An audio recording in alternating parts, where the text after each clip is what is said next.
الوطنية بريس تنقل لكم الحدث بالصوت والصورة. إذن تحية جد عالية.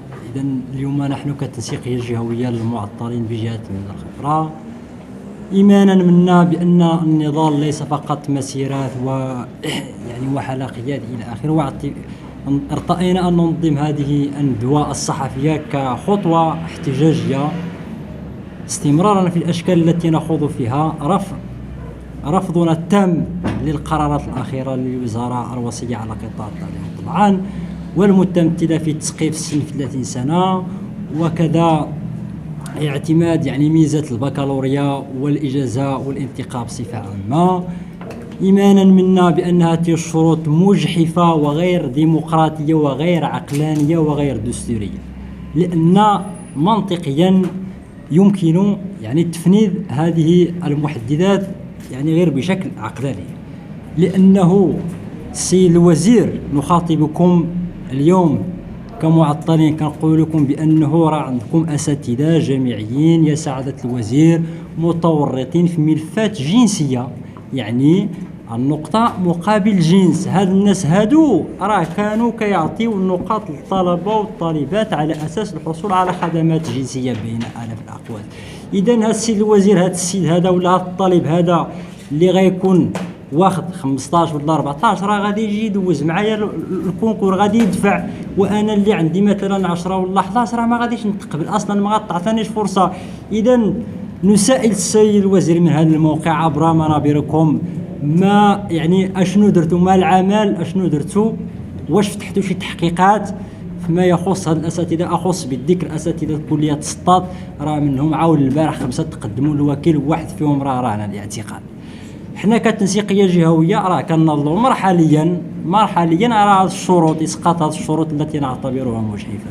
لكن معركتنا هي معركه تشغيل طبعا، والمعركه ديالنا راه غادي تبدا نهار 11 من طبيعه الحال. غادي عاد تماك كما قلت سابقا، راه هذا الشيء اللي كنديروا دابا يمكن ان نسميه احماءات نضاليه، وان العمق ديال المعركه ديالنا غادي يبدا نهار 11. وتحيه نضاليه، تحيه لكم جميعا. الآن تحية نضالية من داخل التنسيقية الجهوية للمعطلين بجهة بن ملا وخنيفرة.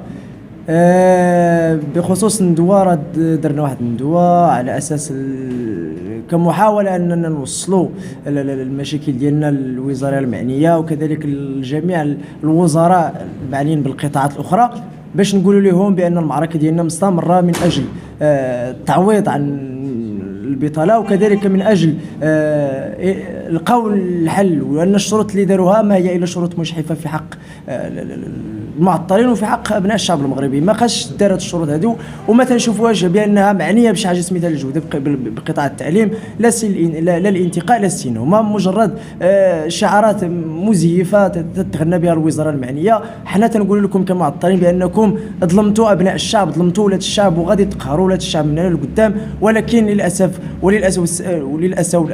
أنكم بغيتونا نخرجوا للشارع باش ننضلوا على حقنا. راه فعلا وصلتوا لهذا المبتغى هذا، وراه غادي نخرجوا وتنوعدكم بأشكال.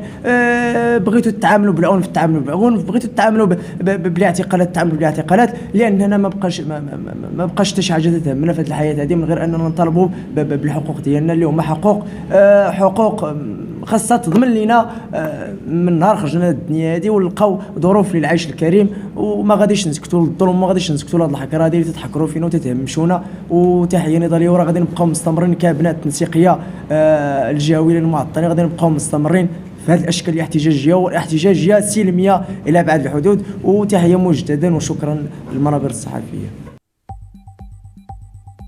الوطنية بريس تنقل لكم الحدث بالصوت والصورة.